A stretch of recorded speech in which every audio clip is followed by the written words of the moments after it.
17 habits of people who always have clean homes. If you're looking for easy ways to maintain your home and keep it cleaner longer, try these tips. Do you know someone who every time you go to their home, it's tidy, it's clean, it's picked up, and you swear they have more hours in a day to clean?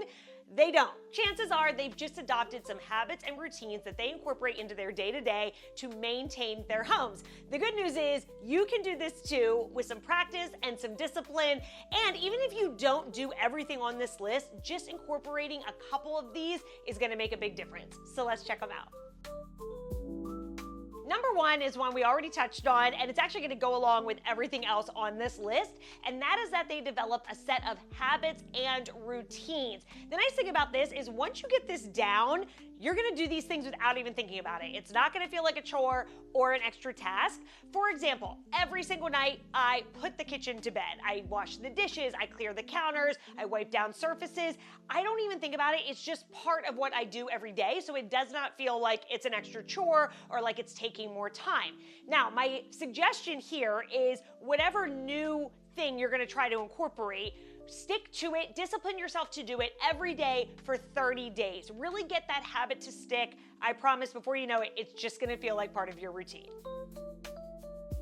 Number two is a very common one I'm sure you've already heard about, but if you don't already do this, it's a good habit to start with, to practice sticking with a habit, to get incorporating more of these into your routine, and that is they make their bed every day, or at least almost every day. What they say with this is that in theory, when you do this first thing in the morning, it gives you a quick, easy win that rewards yourself and your brain, and then you want other little wins throughout the day. So they say it just starts your day off on the right foot, and then you're more likely to do other little things throughout your home to help keep it clean and maintained as well. Number three is that they tidy as they go, or they pick up often. This prevents big messes from occurring because obviously when we are looking at a huge mess, we are going to be less motivated to clean that, knowing it's going to take more time. So if you just get into the habit of picking up as you go or picking up often, it's going to keep those big messes from forming. And in turn with that, if you see a mess that can be cleaned in 30 seconds or less, do it right then and there. It's going to cut down on having to really deep clean an area. Best example of this is the microwave. If you microwave something and it explodes and you have a mess, wipe it down right then and there. It only takes a couple minutes when it's fresh. Whereas if you put it off, now it's baked on there, maybe more mess has been added to it, and it's gonna take you a lot longer. So as best you can and as your time allows, pick up and clean as you go.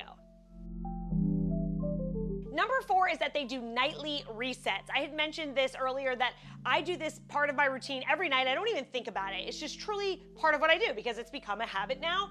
But after we're done eating, I clean the dishes, I wipe the counters, I put away clutter, do a quick sweep, go into the living room, straighten up pillows, fold blankets. If there's shoes laying on the floor, I'll put them in the laundry room or by the front door. Just resetting the home each night really does make a big difference in it being less cluttered and looking cleaner.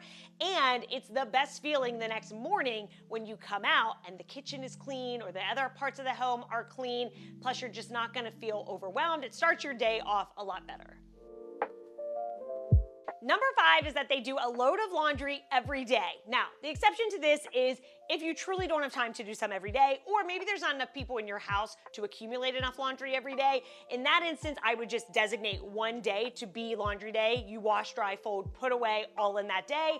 Otherwise, a load a day. This not only helps stay on top of laundry so you're not overwhelmed by so much to do all at once, but again, it's just gonna give you that reward, that sense of accomplishment by being able to check that off. And then in theory, that should compound into you wanting to do other things around the home to create that sense of accomplishment.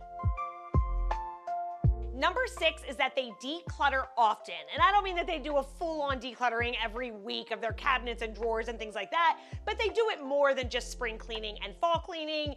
They really, maybe at the end of the week, will go through the mail on the counter or, the laundry room full of shoes and put things away. Or once a month, maybe they'll go through their makeup drawer or their junk drawer and sort it out. So it's just part of the routine to every so often be decluttering, putting things back where they belong, again, versus letting it all pile up so that you have a ton to do 1 to 2 times a year. Number Number 7 kind of goes along with number 6, and that it's gonna help keep clutter at bay in the first place, and that's the mantra, don't put it down, put it away. I love little mantras like this, especially when you're trying to develop a new habit, but this one is so true. If you can just remind yourself, don't put it down, put it away. When you bring in the mail, when you're taking shoes off, when you're hanging up coats, it's just gonna really help keep clutter at bay so you don't have a large area to declutter all at once down the road. This is one I've definitely had to incorporate because I'm guilty of just, putting things down versus putting them away. So the more you can do this, the better. And not only that, but it's gonna give what I call illusion cleaning. If we keep our homes tidy and picked up, then even when you don't have time to dust or vacuum, just tidying up and putting things away is going to give the illusion that your home is cleaner than it is. So when you're short on time, just putting things away is gonna be a huge win. Number 8, they keep their cleaning supplies nearby. So much like I mentioned earlier, when you see a mess that takes 30 seconds or less, try to clean it right then and there. This is gonna help you maintain your clean home, and it prevents you from having to do a bunch of cleaning all at once down the road. So something I like to do is just create a caddy with basics, maybe an all-purpose cleaner, some microfiber cloths, glass and mirror cleaner.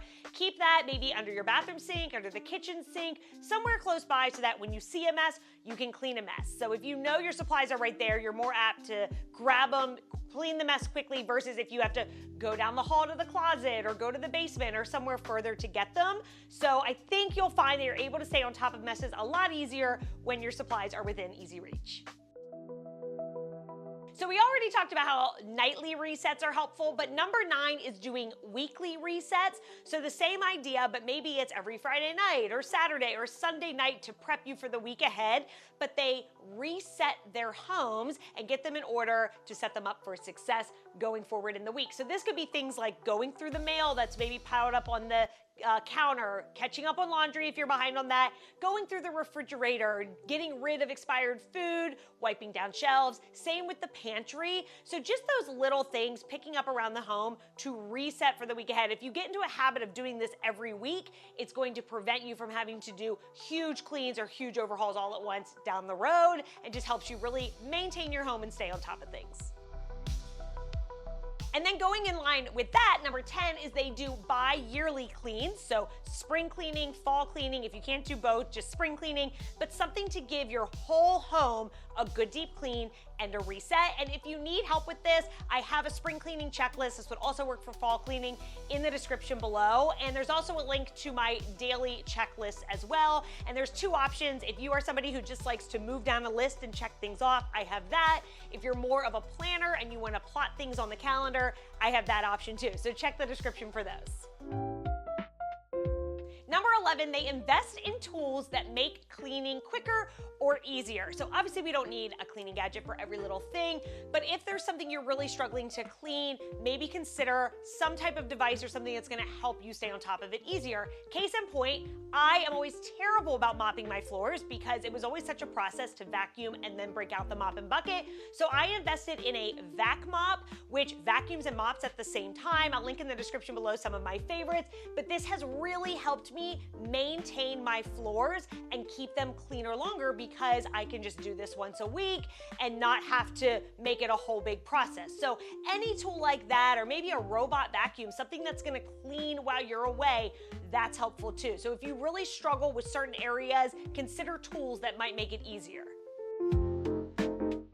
Number 12, they get the family to help out. Now, obviously, this is gonna depend on who all is in your household and the ages of maybe kids, but if you have kids and adults that are able-bodied, have them help out so you're not doing everything. So this could be just splitting up chores, or at least having everybody take care of their own things. My son puts his shoes away, his backpack away. My husband takes care of his stuff, helps out with the laundry. So I know it's not always easy, but as best as you can, get the family on board. That obviously is gonna help maintain the home and make it easier on you too.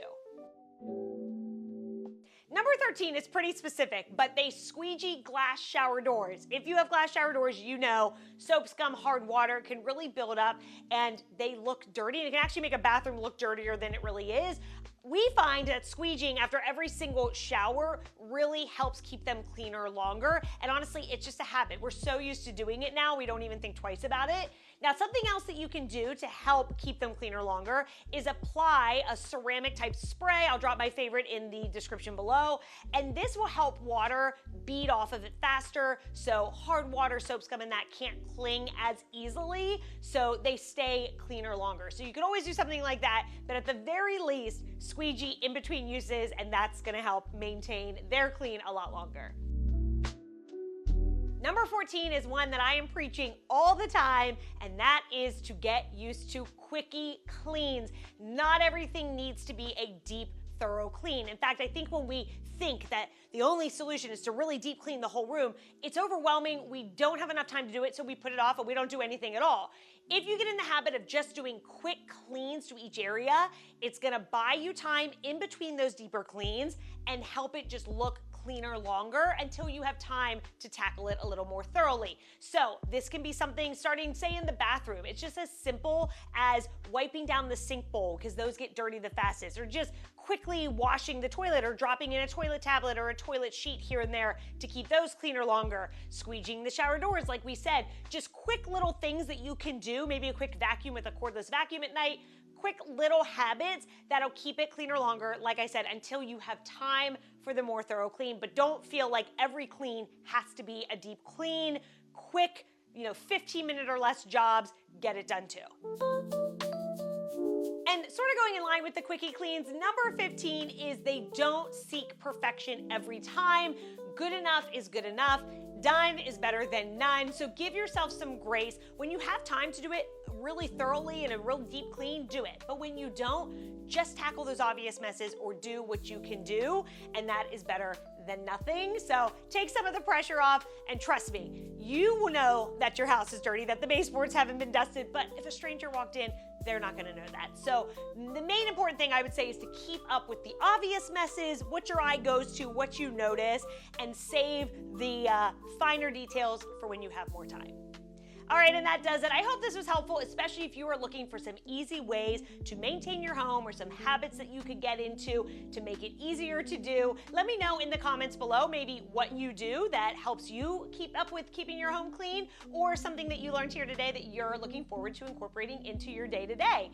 Also, check the description for links to some of my favorite products, and don't forget to grab those cleaning checklists. There's daily ones, weekly ones, and spring cleaning one as well. That would work for fall cleaning too. Hit the thumbs up button if this was helpful, and subscribe if you like helpful homemaking tips.